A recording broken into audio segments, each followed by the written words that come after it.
The tax office has today had a big win in its fight against multinational corporate tax dodgers.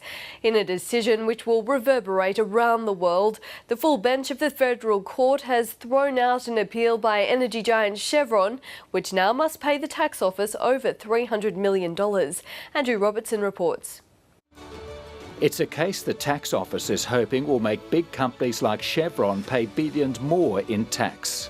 It clearly has very serious implications for international arrangements where arrangements are not priced at arm's length.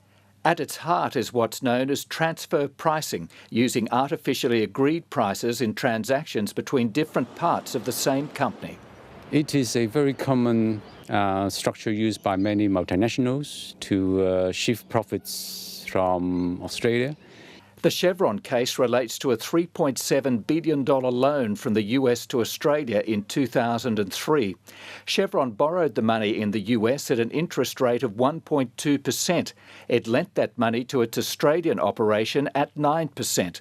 That put a dent in the Australian operation's profits and created $340 million in extra tax deductions the ATO is rejecting. The full bench of the federal court supported the original decision. The conditions between Chevron in the US and Chevron in Australia differed from those that might be expected to operate between independent parties. This will increase the contribution that will be made by multinationals to the Australian revenue coffers. A point the tax office was quick to ram home, saying this decision is significant and has direct implications for a number of cases the ATO is currently pursuing.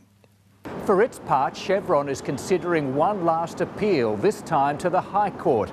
The ATO, meanwhile, is continuing to investigate another intra-company loan, $35 billion to fund Chevron's Northwest Shelf gas project, generating a tax deduction of $1.8 billion in just 1 year.